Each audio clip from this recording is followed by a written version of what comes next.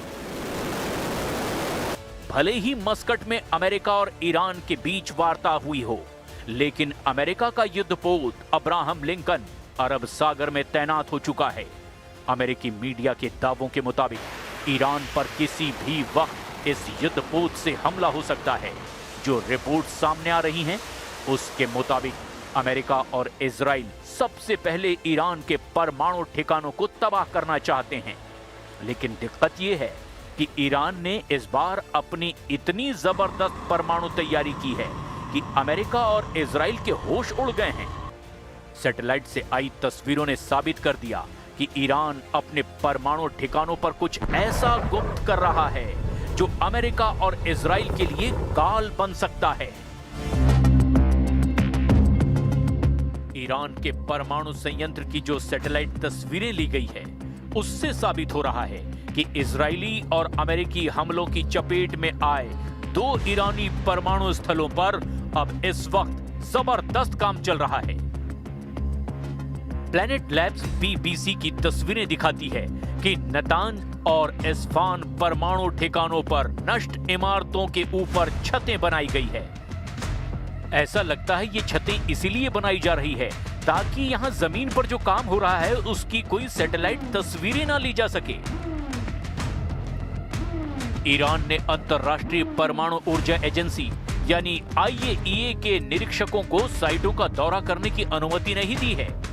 वहीं विशेषज्ञों का कहना है कि ये काम पुनर्निर्माण